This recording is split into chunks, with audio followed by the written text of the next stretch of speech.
welcome to the Trauma Treatment Collective vlog. Today we're going to be talking about, is therapist isolation real? So by the nature of the job that we do, it is very possible to feel isolated or at the very least lonely.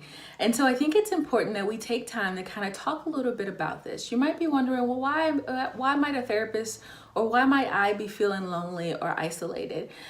So we can't really talk about a lot of the work that we do. And a lot of times if we're in private practice, we might be the only therapist in our office. Or with the rise in online therapy, it's really possible that you might not leave your house for a week if you're doing online therapy. So I think being able to pay attention to therapist isolation and really knowing how to combat it is really important. If you've been following me in the Trauma Treatment Collective community, then you know that I'm really big on self-care.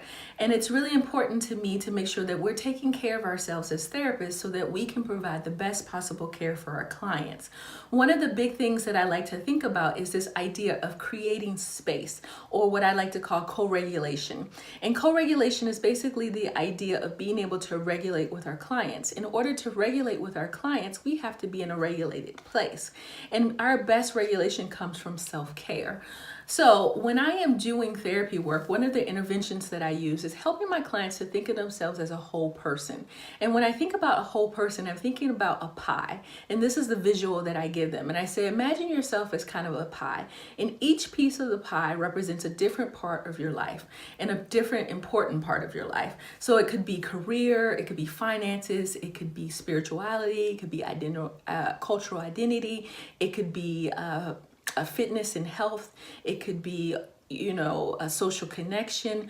All of those things kind of make up our pie. And each person's, pie is different based on what they hold important to them. And so today we're going to be looking at the social connection piece of the pie and making sure that you're taking care of yourself from a social connection standpoint. So I wrote down some notes because I think this is really important, and you're going to see me referring back and forth to my notes because I have a couple of things I want to say and I couldn't hold them all in my head. So I'm going to be referring back and forth and kind of sharing with you my thoughts. So here's the things that I want you to consider. Number one, if the social isolation or therapist isolation shows up for you, don't be alarmed. Just notice it and connect with it and figure out how to overcome it. One of the things that I know from the work that I do, the more we focus on things, the bigger they become. And so the more we focus in on that therapist isolation and saying, oh no, I'm isolated. Oh no, I'm lonely. The bigger and bigger that becomes versus what we want to do about it. So once you notice it, if you do notice it in your life, notice it, be with it, and then figure out where you want to move to and how you want to do that. Here's a couple of things you can do to kind of overcome therapist isolation. Engage in a consultation and supervision. So this is really important if you are working with trauma cases. I think it helps to kind of combat against vicarious trauma and burnout, which are very high in trauma treatment. And so I think it's important to have connections with other professionals where you're able to talk about cases. A lot of times we hear very hard things and things that are happening in people's lives that are really traumatic. And so being able to have a place to kind of download that and process through some of that is really important. So being able to connect with a consultation group or with a person that you do consultation with, if you do it individually, or supervision group, is really important. Number 3 is consider building an interdisciplinary team. And so when I'm talking about an interdisciplinary team, I'm talking about people who are in different professions who you are working with and connecting with on a daily basis, maybe.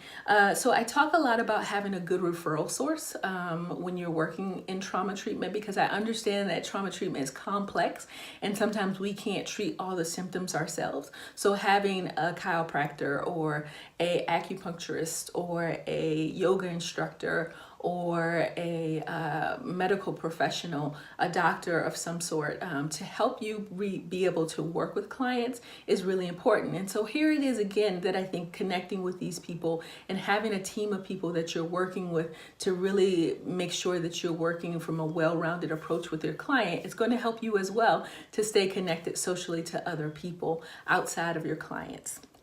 Number 4 is finding a local organization to join. So when you're thinking about joining a local organization, this can be really helpful to connect with other professionals who you can build into interdisciplinary teams with, or you can refer back and forth to, or you can just connect with and collaborate with and talk about different ideas and things that you can do to kind of just keep yourself growing and sharp in your skill set and those kinds of things.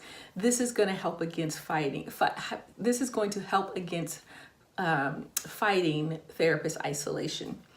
And then number 5 is exploring new hobbies. So I love this one because I've been really working hard on this over the last couple of months. Part of what I've been doing is just really trying to become more embodied. I'm actually doing a series on my social media platforms on Sundays where I'm sharing tips on how to become more embodied therapists. And so I've been sharing on my Instagram page as well as on my professional Facebook page on how to become more embodied. And one of the things I've been doing is actually exploring new hobbies. So recently I got the opportunity to play competitive volleyball after 20 years of being away from competitive volleyball. So I got to explore that hobby a little bit, and I'm also starting a vegetable garden in our local community garden. So I'm exploring that hobby. These both help me to connect with people who are outside of my profession, who I might not connect with any other time. And so I'm getting to connect with people in that way. I'm going to link to my professional Facebook page as well as my Instagram if you want to get in on that series. I do it every Sunday. I share a different self-care tip that you can do to become more embodied as a therapist, and so you can check that out if you'd like. So then the last one is considering non-therapist friends. This one is a little hard for me. It's been easier since I've been doing the hobbies and kind of getting outside of just my professional network, but it's always hard for me because we move around a lot, and so I know exactly how to connect with therapists networks, but it's a little bit harder for me to connect with people who are outside of therapy. But I think it's important because it broadens our horizons. It helps us to see things outside of just doing therapy and how therapists think and what's important to therapists. It helps us to consider different views and different perspectives and all of those kinds of things, and kind of to connect to different parts of our brain. So this can be really helpful to get away from a therapist isolation as well. So here's a couple of different tips that I would share with you and things that you can do to help you to fight against therapist isolation. I think it's really important. I think it's something that's going to help you in your self-care and also help you to be a better therapist. Thank you for watching, and have a great rest of your day.